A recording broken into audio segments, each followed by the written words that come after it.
One new feature we have added in Archie AI is to ask specific question about a file or function in a code base.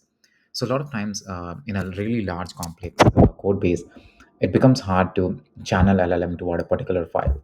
Now you could do that from here. You can select the list of files.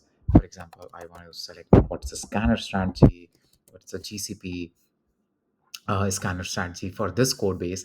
By the way, this code base is slot CLI. What it does is it scans your code base and come up with the right IAM policy. And we provide you a nice summary to understand what the code base is about, how it's implemented. You can also understand the general file structure that this code base has. For example, it has the scan.ts file, which we discussed, gcp.ts, which defines the GCP scanner strategy.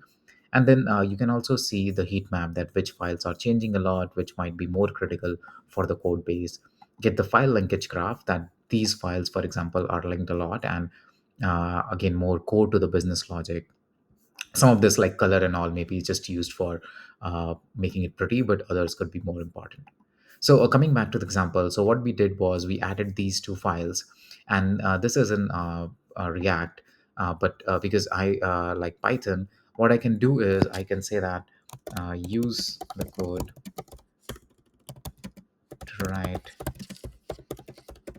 Python script to scan a code base and generate an IAM policy for Google Cloud.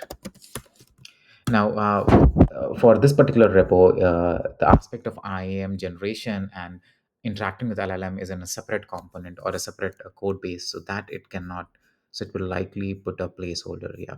So it put a placeholder here that this is how you do this particular piece, but it gave you the read code piece where it go directory by directory, scans the code base. An idea here is that you scan and get all the some regex pattern and all, and get anything that is returning compute dot instance or storage bucket, which is how the Google permission works. And then you map it to a role, and then it gives you that, okay, what the scanner class you can define, and finally what main function you can write to generate the IAM policy. So this way you can go to any open source repo, and if it's not the language of your choice, you can make it rewrite that in the language that you can understand better.